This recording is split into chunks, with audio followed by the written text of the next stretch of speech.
Hello guys, আপনারা কেমন আছেন? আমরা এখন ঘুরতে পারছি নান্দের পার। এই কে নাঙ্গের পার কাঙ্গের পার। হ্যালো, আসসালামু আলাইকুম। কেমন আছেন গাইস? ঈদের ছুটিতে এখন সবাই চলে যাচ্ছে ব্যস্ততার ভিড়ে। তো আমরা এখন আসছি গাঙ্গের পাড়ে ঘুরতে। আমাদের এই এলাকাটা গ্রাম এলাকা। তো আপনাদেরকে ঘুরে ঘুরে দেখাবো। আজকে আসছি বেড়াতে। আজকে কোনো শুটিং হইব না। আজকে শুধু বেড়াবো। সারাদিন বেড়াবো, ঘুরবো।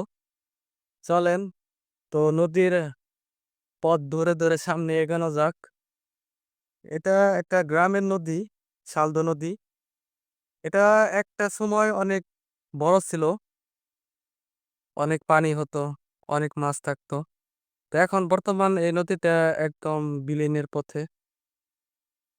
সামনে বিশাল বড় এক প্রজেক্ট হচ্ছে, ধান ক্ষেত চাষাবাদ করে।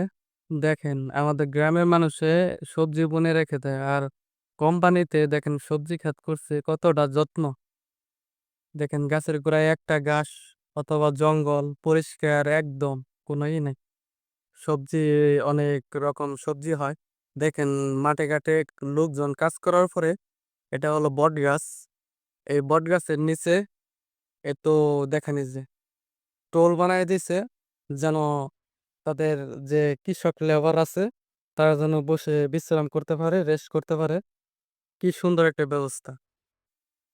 আসলে সত্যি ভালো লাগলো আমার জিনিসটা দেখে। শ্যাম, বসো তো দেখি একটা টুলের মধ্যে বসো। এই দেখে বসে বসে রেস্ট করতে পারে।